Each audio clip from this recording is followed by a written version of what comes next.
함께 주님 찬양하겠습니다. 찬송가 246장 함께 찬양합니다.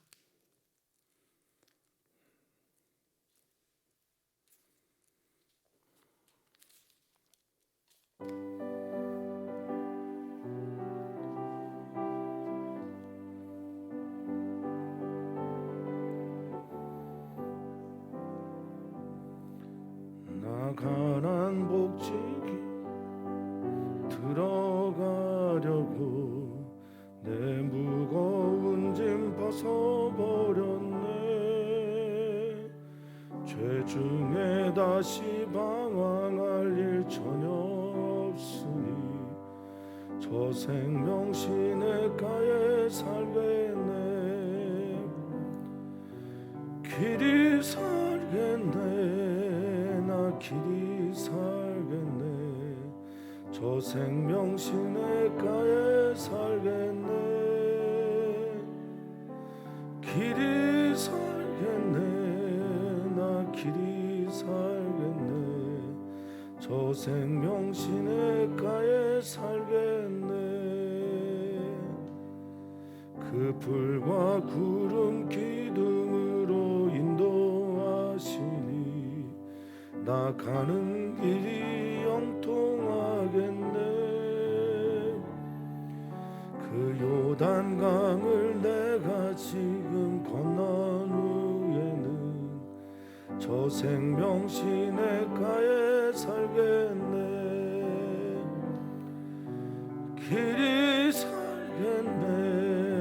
나 길이 살겠네. 저 생명 시냇가에 살겠네. 길이 살겠네. 나 길이 살겠네. 저 생명 시냇가에 살겠네. 내 주린 영혼 만나로서 먹여주시니 그 양식 내게 생명 되겠네. 이후로 생명 양식 주와 함께 먹으며 저 생명 시냇가에 살겠네. 아멘. 길이 살겠네. 나 길이 살겠네. 저 생명 시냇가에 살겠네. 길이 살겠네. 나 길이 살겠네.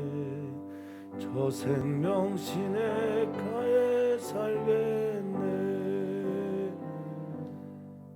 아멘. 아멘. 우리의 구원자가 되시는 우리 하나님께 찬양과 영광을 올려드립니다.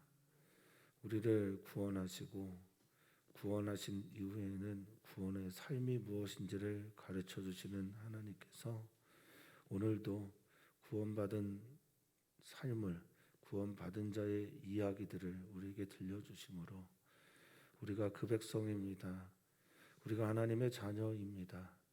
우리는 살았습니다. 고백하게 하셨으니 오늘 그 은혜가 넘치는 시간이 되게 해 주시옵소서. 감사하며 예수님의 이름으로 기도하옵나이다. 아멘. 하나님의 말씀입니다. 하나님의 말씀은 출애굽기에서 봅니다. 출애굽기 1장 1절에서 14절입니다. 오늘은 출애굽기입니다. 출애굽기 1장 1절에서 14절입니다.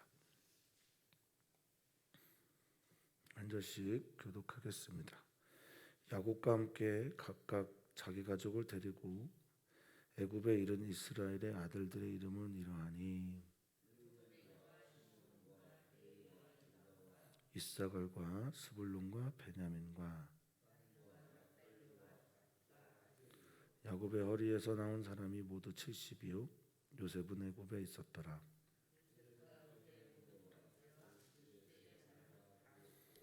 이스라엘 자손은 생육하고 불어나 번성하고 매우 강하여 온 땅에 가득하게 되었더라.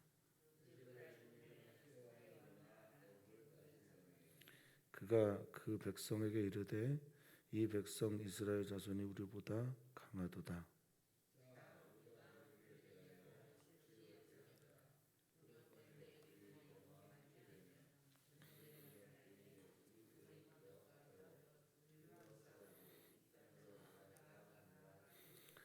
감독들을 그들 위에 세우고 그들에게 무거운 짐을 지어 괴롭게 하여 그들에게 바로를 위하여 국고성 비돔과 라암셋을 건축하게 하니라.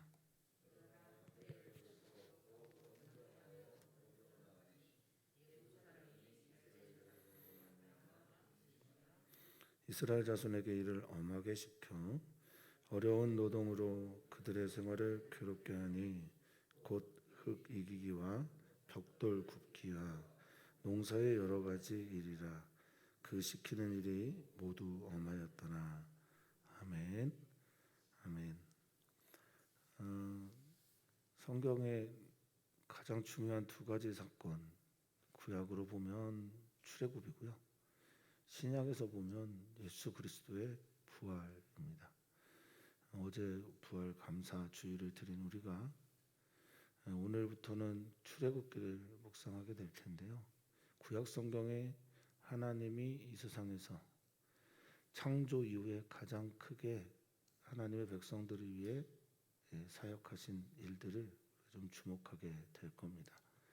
보면서 하나님이 하신 일들과 하나님께서 우리를 위해 하셨던 일들을 떠올리면서 앞으로 하실 일에 생명을 이끌어 가시는 하나님을 보는 키가 발견되는 은혜가 있기를 축복합니다. 우리 또 청년들이 요즘에 한참 됐지만 우리나라에 대해서 헬조선 이런 표현들을 참 많이 하는데요. 이건 다르게 표현하면요, 우리가 살고 있는 이 땅이 애굽이다라고 고백하는 거나 마찬가지일 겁니다.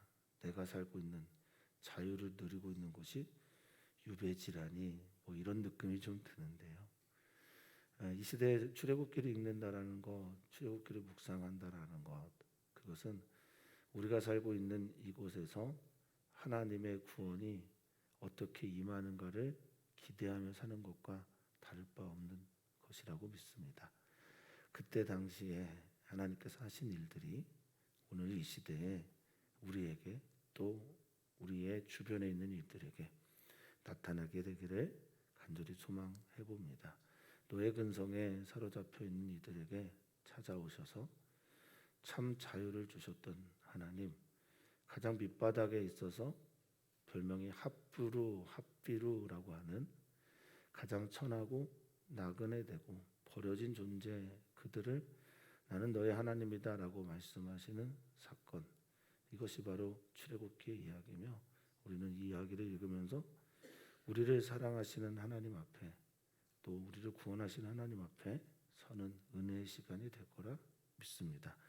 자, 출애굽기의 시작은 이스라엘 아들들의 이름은 이러하니라고 하는 1절에 그렇게 이스라엘의 아들들의 이름을, 야곱의 이름들을 소개하는 것으로 시작을 합니다.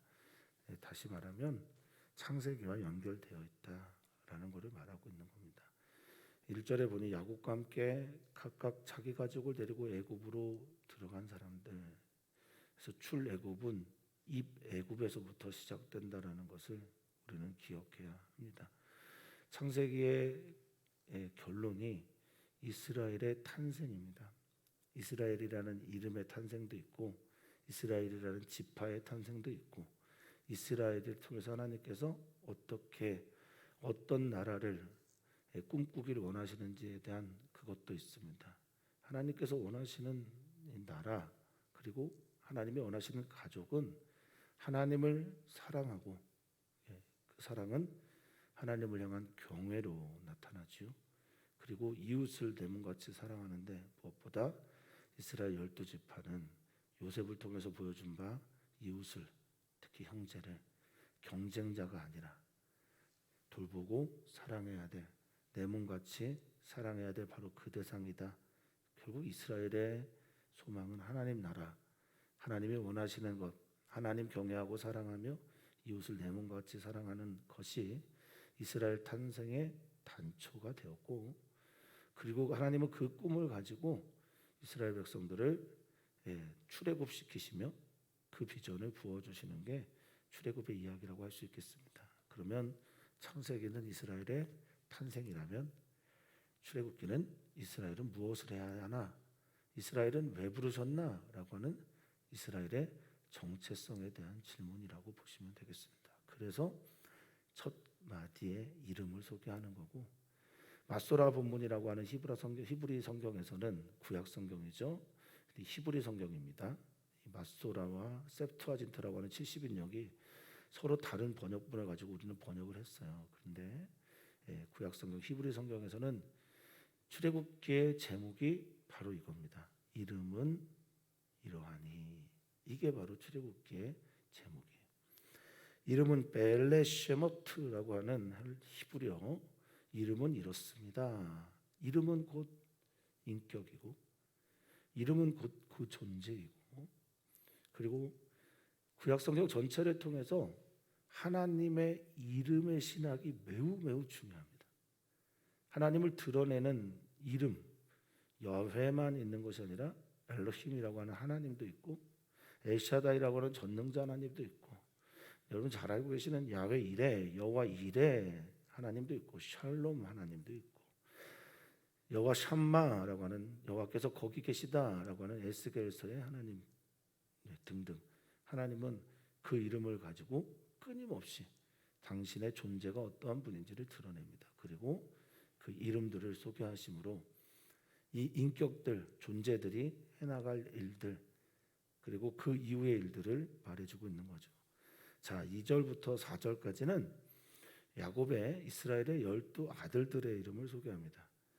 르벤, 시몬, 레위, 유다, 이사갈, 스불론까지는 첫 번째 부인 레아가 낳은 아들들을 말해요. 그리고 베냐민은 라헬이 낳은 아들을 말하고요. 단과 납달리는 라헬의 서모, 그러니까 라헬의 종이죠, 여종. 단과 납달리는 라헬의 여종인 비라가 낳은 이들을 말합니다. 그리고 갓과 아셀은 레아의 여종 실바, 모두가 다 야곱이라는 이름에서 나온 아들들이라고 보면 되겠습니다. 그래서 5절에 이들에 대해서는 야곱의 허리에서 나온 사람이고 70명이다라고 말합니다. 이 허리에서 나오다라는 건 뭐 그의 자손이다라고 하는 관용어라고 보시면 되겠습니다. 자, 이제부터 출애굽의 이야기가 시작이 되는데 그 이야기는 이렇게 시작합니다. 6절에 요셉과 그의 모든 형제와 그 시대 사람은 다 죽었습니다. 끝났습니다. 관계의 단절을 말합니다. 근데 이 구약 성경은 어떤 시대를 이어갈 때, 시작할 때 이 말을 참 좋아합니다. 모세가 죽은 후에 여호수아의 이야기가 시작되고, 그러니까 죽었다라고 하는 것은 그냥 죽었습니다라고 성경에서 이해하기보다는 시대와 세대를 가르는 가름에, 그리고 시대와 세대가 나누어짐의 자리에서 읽으면 더 좋습니다. 야곱의 관계된 요셉과 그의 형제를 다 죽었다라는 얘기는 요셉에 관계된 이야기들도 다 그들의 기억 속에서 애굽의 사람들에게서 사라졌음을 말하는 거고요. 그런데 7절은 이렇게 얘기하고 있습니다. 7절은 창세기 1장 28절에 하나님께서 말씀하셨던 그 일들이 지금 애굽 땅에서 이스라엘 백성에게서 그대로 이루어지고 있음을 말하고 있습니다. 7절을 우리가 같이 읽었으면 좋겠습니다. 이스라엘 자손은 생육하고 불어나 번성하고 매우 강하여 온 땅에 가득하게 되었더라. 아멘. 창세기 1장 28절에 약속하셨던 생육하고 번성하고 땅에 충만하라라는 단어가 다시 여기에 등장합니다. 그러니까 요셉과 또 그 시대 사람들은 다 죽었어도 하나님의 약속은 지금도 지켜지며 흐르고 있다라고 말하고 있는 거예요. 창세기의 시간이 지난 이후에 출애굽기를 열려고 하는 그 하나님은 출애굽기에서 하나님의 약속이 계속 지켜졌고 지켰고 이루어졌다라고 말하고 있는 겁니다. 자, 생육하다라고 하는 단어는 히브리어로는 파라라고 하는 단어인데요. 생육하다라는 원뜻은 아마도 열매를 맺다라는 뜻일 겁니다. 나로 시작한 이야기가 자녀를 낳고 또 자녀가 자녀를 낳아서 열매를 끊임없이 맺어가는 것을 생육하다라고 말을 했고, 이 불어나라고 하는 단어는 창세기에는 없는 단어, 출애굽기에서 좀 더 불어나서 샤라츠라고 해서 번창하게 되어서라는 의미를 가지고 있습니다. 번창하고 또 번성하여 매우 강하여, 이 강하다라고 하는 아참이라고 하는 단어는 크게 되었다, 강성해졌다, 세졌다라는 겁니다. 이 단어도 창세기에 없는 단어입니다. 그러니까 지금 출애굽기에서는 정복하고 다스리라고 하는 창세기 1장 28절의 말 대신에 지금 숫자가 많아지고 강해지고 크게 되었다라는 것을 좀 주목하고 있습니다. 매우 강하여져서 온 땅에 가득하게 되었다라고 말합니다. 이 가득하다라고 하는 단어가 히브리어는 말레라고 하는 단어인데요. 이 단어는 자주 나오는 단어고, 이 가득이라는 단어는 언제나 충만, 완성 이런 의미로 쓰여지게 됩니다. 그러니까 충만하게 되었고 하나님의 약속이 완성되었다, 뭐 이런 느낌으로 기록을 한 거죠. 자, 그 땅에 가득하게 되었는데 두 단어가 빠져 있어요. 생육하고 번성하고 땅에 충만하라, 땅을 정복하고 다스리라라고 하는 카바시라고 하는 정복하다란과 돌보다 다스리다라고 하는 라다라는 단어가 여기에 빠져 있단 말입니다.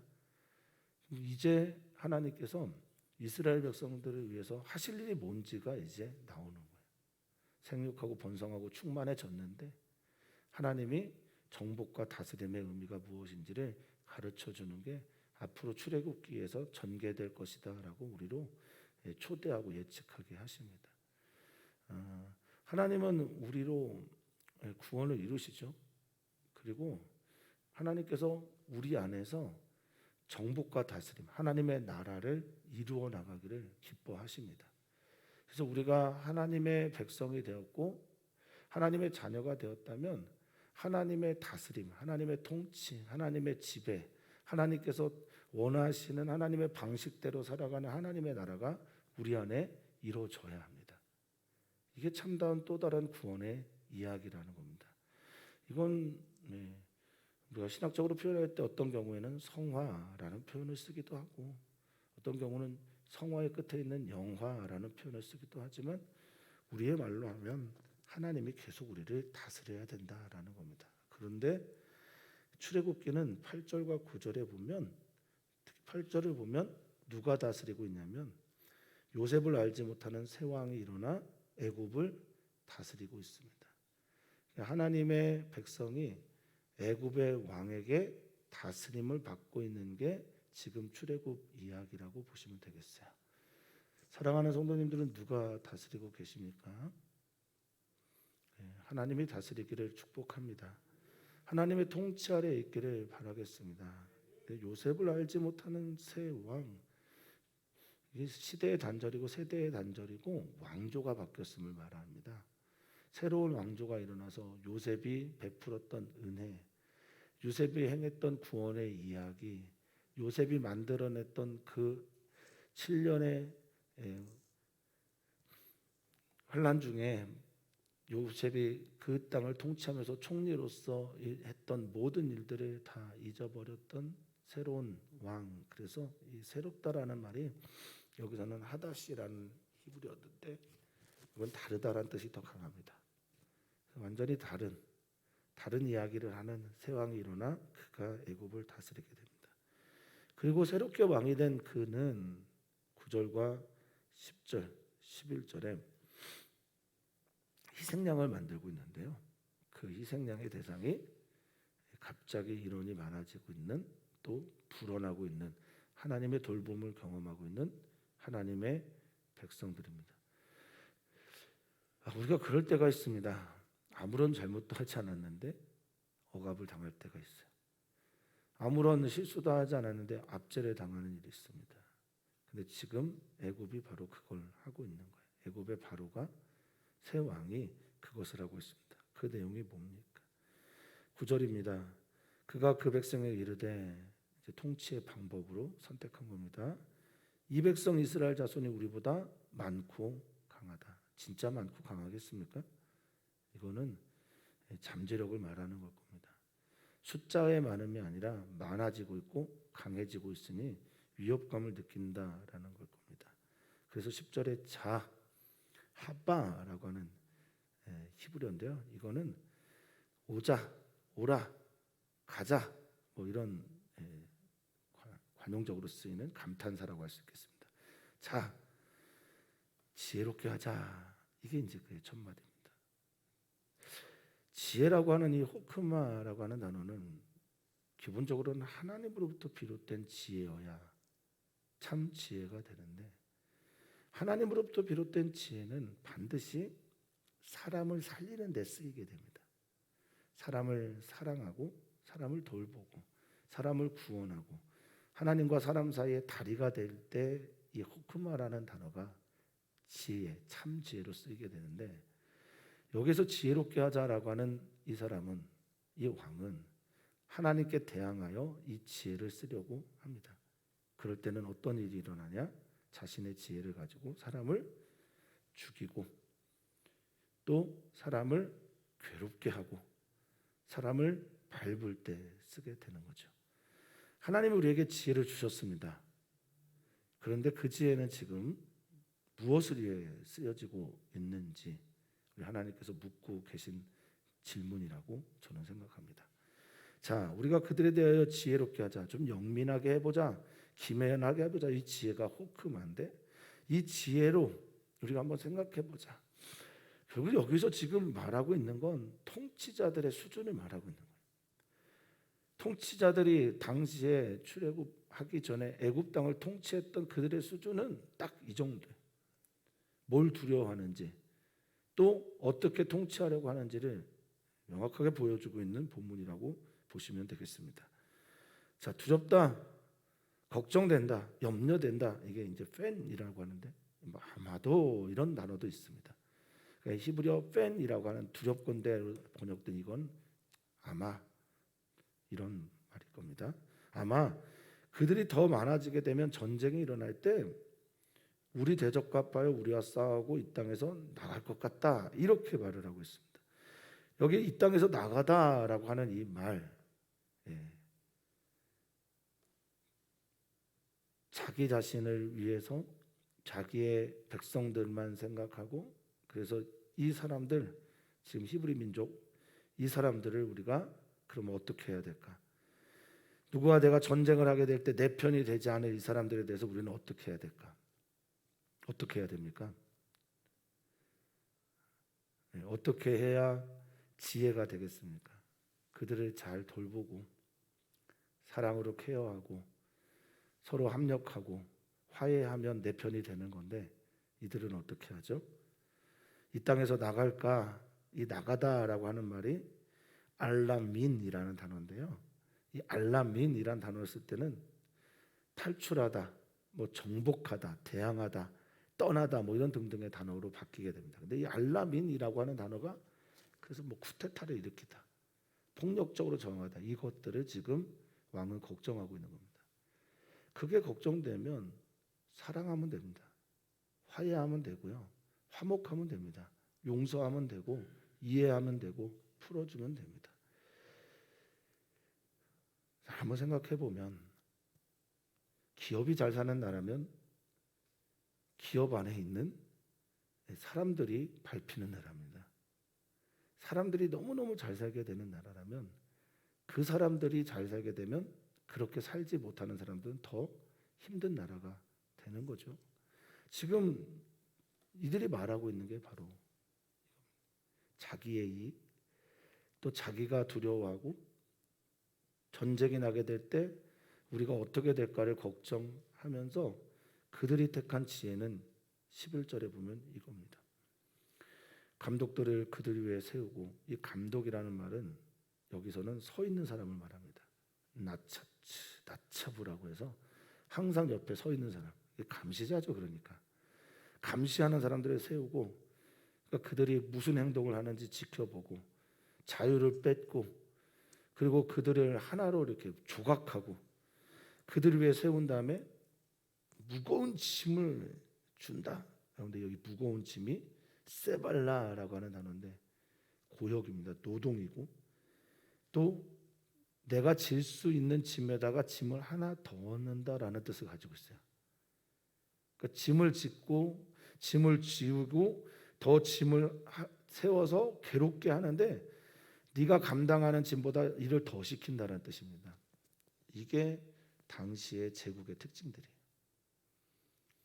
이걸 하려고 했던 사람이 솔로몬의 아들 르호보암이었죠. 멍에와 채찍으로 내가 너희를 다스릴 거다. 출애굽 시켜놨더니 가나안 땅에 들어가서 그것을 다시 애굽으로 만들어 놓은 게 르호보암의 통치 방법이었던 겁니다.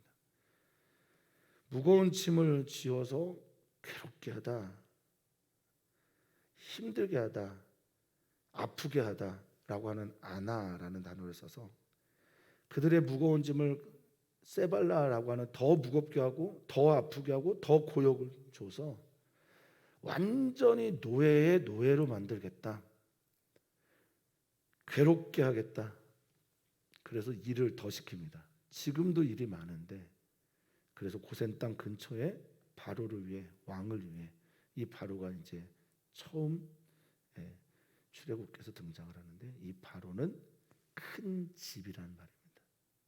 큰 집이라는 말은 문이 많은 걸 말하고, 문이 많은 것은 당시 권력을 상징하는 말이기도 합니다.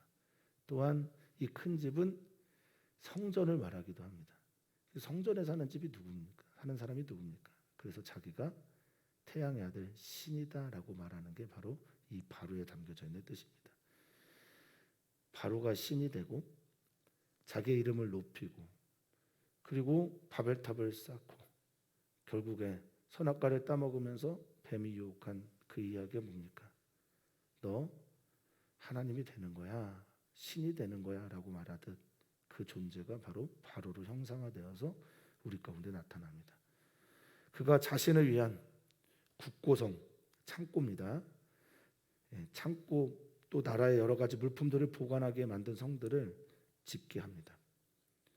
괴롭히는 방법이 자신을 위해 자기가 원하는 성을 건축하게 하는 것, 그게 바로 비돔과 라암셋이라는 성이며 도시입니다. 어떻습니까? 두려운 일들이 일어나면 그를 찍어 누르고 괴롭히고 더 짓밟는 게 통치자들의, 악한 이들의 특징 아닙니까?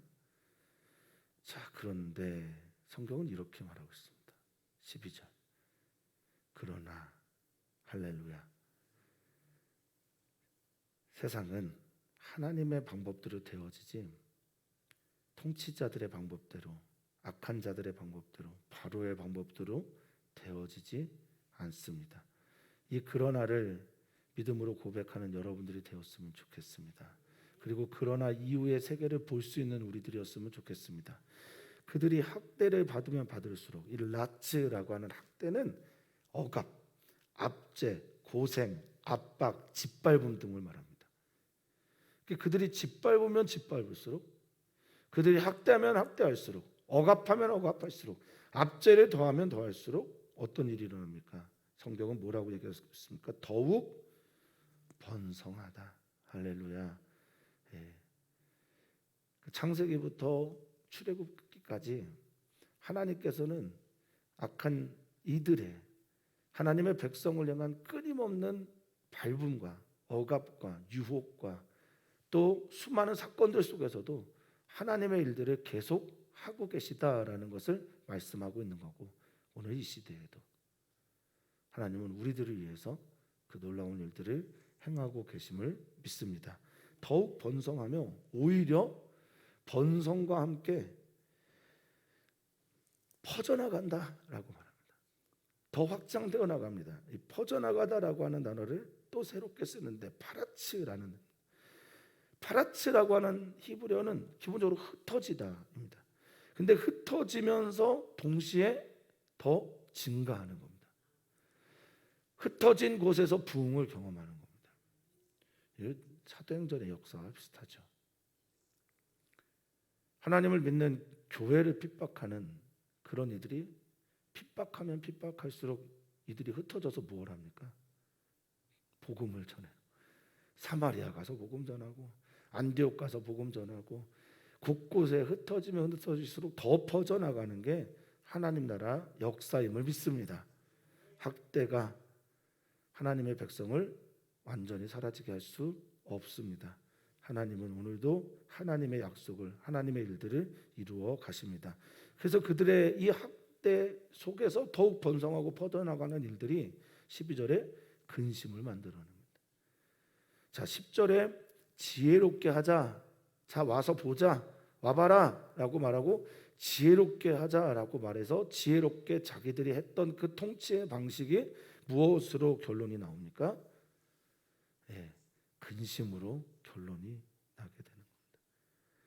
하나님께서 주신 지혜는 하나님을 위해 하나님의 방법대로 사용되어야 우리에게 참 평안과 사랑을 주는 것인데 이들은 더욱더 근심하게 됩니다. 이 쿠츠라고 하는 이 이야기는 근심하다라는 뜻도 있지만 번민하고 또 그 다음 단어가 뭐냐면 두려워하게. 그러니까 근심하고 이제는 오히려 더 두려워하기 시작하는 거예요. 자, 13절 이제 멈춰야 되는데 하나님이 하신 일을 보면 멈춰야 되는데 이들은 더 어떻게 합니까? 이스라엘 자손에게 일을 엄하게 더 시킵니다. 이 엄하다라고 하는 단어가 페렉이라고 하는 히브리어에서 나오는데 이 페렉이라는 단어가 언제 쓰는 거냐면 밀가루를 만들 때 완전히 가루로 빻고 찢고 하면서 완전히 가루처럼 곱게 만들 때 쓰는 단어래요. 엄하게 시킨다라는 건 어느 정도로 시켜요? 가루가 될 정도로 무자비하게 그들을 시키는 걸 엄하게 시키는 걸 말합니다.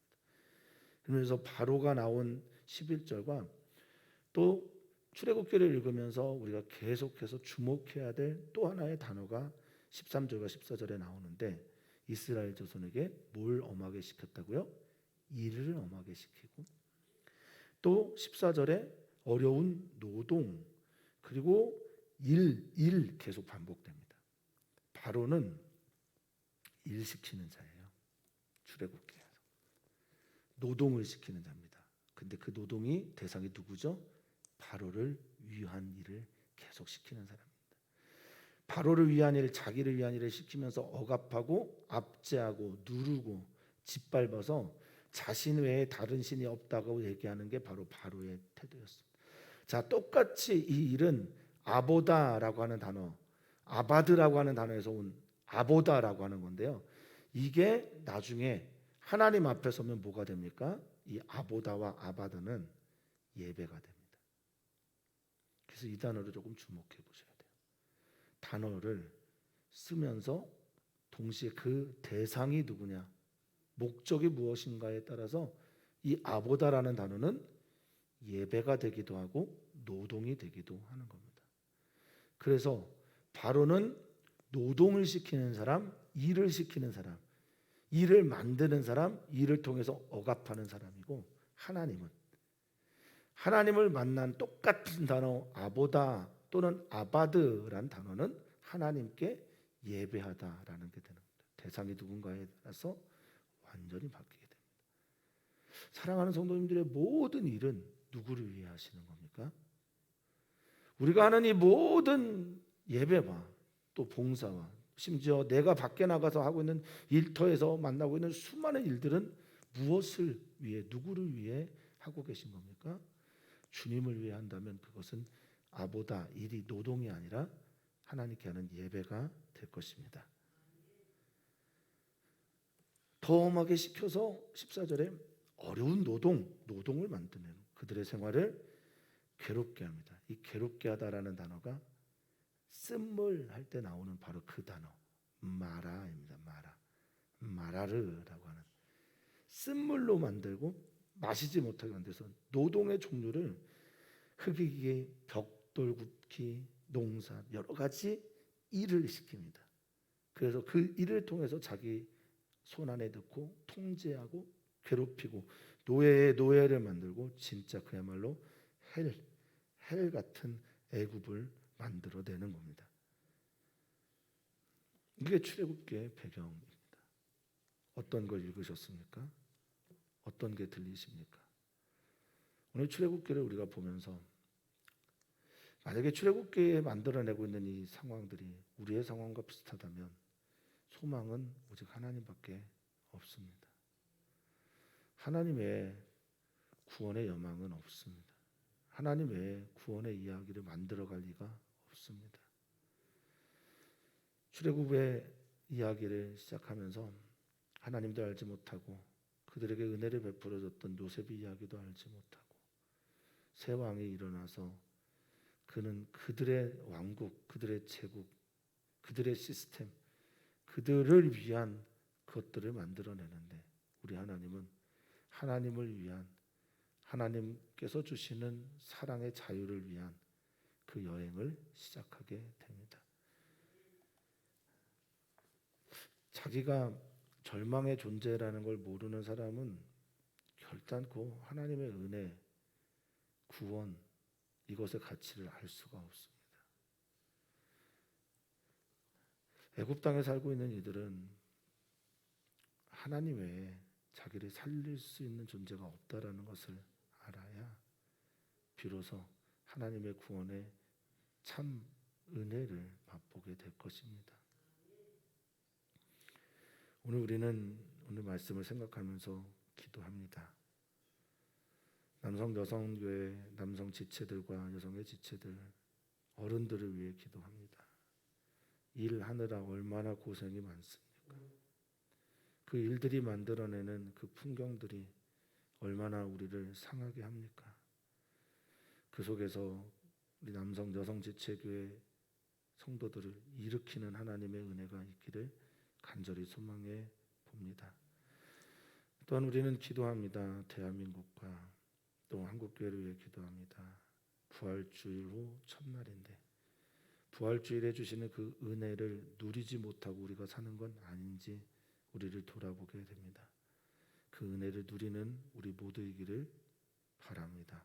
선교사들을 위해 기도합니다. 특별히 이제 출산을 앞두고 있는 이스라엘의 강 선교사님 위해서 기도를 부탁을 드립니다. 두렵지 않게 하시고 좋은 의사 만나게 하여 주시고 상황과 환경과 여건이 우리하고는 너무나 달라서 또 어려움이 있고 두려움이 있습니다. 주님의 손이 그곳에 있음을 믿습니다. 주님의 얼굴이 선교사님을 향하고 있음을 믿습니다. 오 주님, 오늘 우리가 오늘부터 출애굽기를 읽어 나갈 텐데 출애굽기 하나님이 나의 하나님이 되는 은혜를 허락하여 주시옵소서. 출애굽기 속에 찾아오신 하나님께서 오늘 이 시간 우리들의 삶 속에서 찾아오며 우리를 주목하고 보고 계심을 알게 하여 주시옵소서. 우리는 진리일 수도 있고 억압당할 수도 있고 가루가 될 정도로 그렇게 빠이고 찢길 수도 있겠으나 그럴수록 더욱 학대를 받을수록 더욱 번성하고 자라게 되는 게 하나님의 백성들임을 믿습니다. 우리는 하나님의 통치를 받는 하나님의 다스림을 받는 하나님의 백성임을 믿습니다. 하나님의 섭리 가운데 있는 하나님의 백성임을 선포합니다. 오늘 우리들의 삶 가운데 그 선포가 우리를 살리는 힘이 되게 해 주시옵소서. 감사하며 예수님의 이름으로 기도하옵나이다. 아멘. 주님.